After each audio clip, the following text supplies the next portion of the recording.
બાપ રે, રોજ આ ચોપડા અને પુસ્તકો ભણીને શું મળવાનું છે?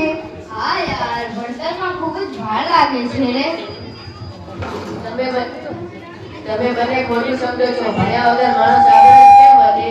કિરણ, એક વાત કહું, ભણ્યા વગરમાં કેટલા લોકો પૈસા કમાય છે? રવિ, તમે વાત પૂછી છે. ભણતર ફક્ત નોકરી માટે નથી રે, તો પછી શાના માટે છે? ભણતરથી અકલ વધે, આત્મવિશ્વાસ વધે, સાથે સાધુ અને ખોટું ઓળખતા આવડે. ભણતરથી વિચાર સારા વધે, સ્વભાવ સુધરે, આખું જીવન સરળ બને છે. પણ ભણવામાં મજા જ ક્યાં છે રે? સગવડમાં મહેનત કરવી લાગે છે, પણ ફળ બહુ મીઠું આવે છે. ભણતરથી જીવન સારું બને છે, રસ્તો સારો મળે છે.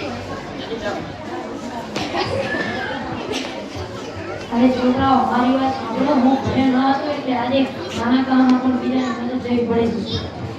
કાકા, તમે ભણ્યા હોત તો આજે કામમાં કંઈક સારું થઈ શકે. ભણતા માણસને સ્વાવલંબી બનાવે અને સારો માણસ બનાવે છે. આજે સમજો કે ભણતર વગર જીવન અધૂરું જ રહે છે. પણ આજથી નક્કી કરીશ કે રોજ નિયમિત ભણીશ. હા, ભણતરથી જ સપના પૂરા થાય છે. આપણા વિચારો, સ્વભાવ અને આખું જીવન સરળ બને છે.